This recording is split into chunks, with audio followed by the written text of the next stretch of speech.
Good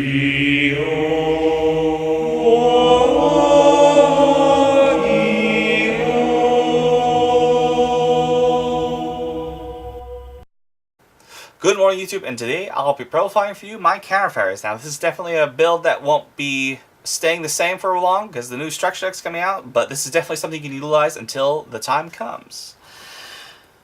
Starting off with our monsters, we have Guiding Ariadne at 3 because she's your engine in the deck. She lets you activate counter traps without cost, as well as lets you search for 3 counter traps, and your opponent selects one if she's destroyed by anything, actually. Next, we won ourselves 3 Bountiful Artemis. She is your draw power of the deck. Each time counter trap is activated, you get a draw card that's yours and your opponent. Always fantastic, and a heart soul this deck from the get-go.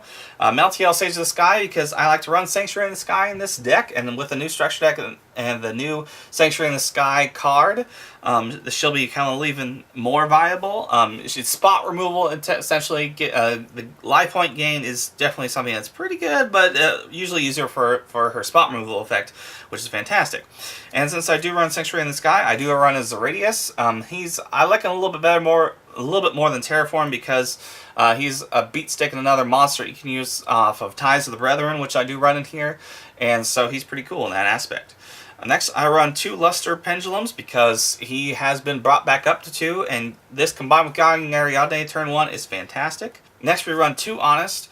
I was debating whether or not to run the 3rd, but there's a lot of back row disruption that really does a lot more benefit to this deck, as well as if you're running, I run Card of the Demise in here, and seeing these in your hand after you play a Card of the Demise makes things really awkward. Since I do run Ties of the Brethren, I like Barrier Statue of the Heavens. It's a fantastic card. Obviously, with this type of a deck, you have plenty of protection most of the time, and not too many lights. I mean, I could be wrong, but there's a decent amount of times where you're not going to be facing against lights, and if you do, you just side this out. It's pretty great. Next, I'm running Marshmelon. I used to run a lot more of these, but it's kind of a nice gimmicky thing, especially while you're trying to stall for time and get more of a counter traps and plus off of that stuff, and it makes things so much better in my aspect. Obviously, this is something that you probably could, or maybe even should, take out, but I like him because he just does me so much good, and I've won many times because he exists. Moving on to our spells, I run 2 Sanctuary in the Sky. This card is definitely great for the counter traps I run in here. Also, it works off your Meltiel and your Zeradius, so it's fantastic to keep in here until we get the new support.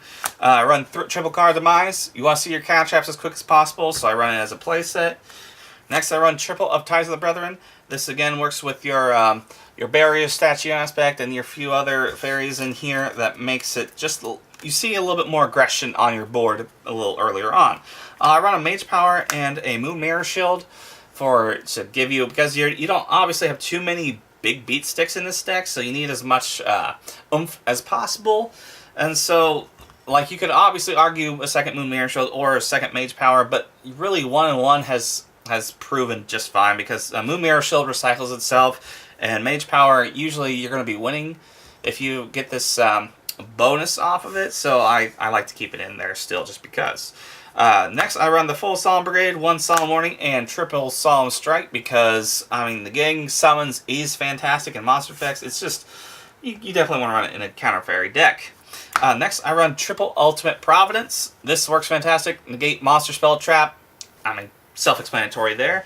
And to go along with that, along with our Sanctuary in the Sky, I run triple of Divine Punishment. It essentially does the same thing as Divine Providence, except it doesn't have a cost aside from the fact that you have to have Sanctuary in the Sky on the field, but it's a little bit easier to get off because there's easier ways to get Sanctuary in the Sky than there is to search out Ultimate Providence. So I still run this at 3. Obviously, you can swap this out for any other counter traps, but I like it as is. Next, I run triple Drastic Drop-Off. This is fantastic because I run a few other little fun techs in here that make Drastic Drop-Off even better, but each time your opponent doesn't plus, is a plus for you. It's pretty great. Next, I run 1 Recall and 1 Dark Bribe. This works with Drastic Drop-Off fantastically, and the aspect your opponent gets to draw a card, then they have to lose that card that they just drew. And hopefully you'll be able to plus off of that. Additionally, whenever you have your, you'll have a counter fairy on the field that lets you bonus off of that.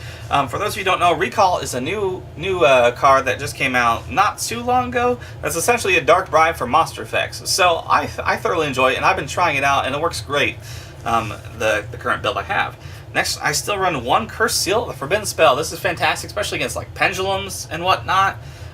When your opponent activates a spell card, you get to negate it, and they can't activate any of that card for the rest of the duel. Now this as well works with the spell Pendulum monsters. So your opponent tries to activate, Luster and the Pendulum. I mean, that's obviously just a little example. If they want to play any of their magicians, you negate it, and then they can't use that magician as a monster or as a card effect for the rest of the duel. It's pretty darn great. And I run one negate attack because, again, we need to save our monsters as much as possible. Moving on to extra deck, obviously you can put any rank 4s in. These are just the ones that I choose personally. We run Abyss Dweller, Tornado Dragon, Heartland Draco because we run our field spell, one Castell, 101, Baguska, it's fantastic, the full Utopia the Lightning, Biznu right here, Double Gaga Cowboy. It's kind of gimmicky how many times you can actually get this effect off, and it steals your games. One Dark Rebellion. I mean, obviously this is just anything you want it to be. One Bujin Tsukiyomi, one Ragnar Zero, and just for the kicks and giggles, we run a Shark Drake. That's going to wrap up my counter fairies. This is definitely a more stally, controlling kind of deck, so, depends on what kind of people you play with. You may or may not want to use it, but it's definitely something you can use viably and just take it to an event, and usually do pretty successfully, depending on no matter what the format is, it does okay, because you're just negating effects, which is something that always needs to be going on in the game. So it's definitely a build you can take and adjust as you want to, but this is a build I find comfortable, and I hope you can take a few ideas off of it. Anyway, thank you very much, and have a great day.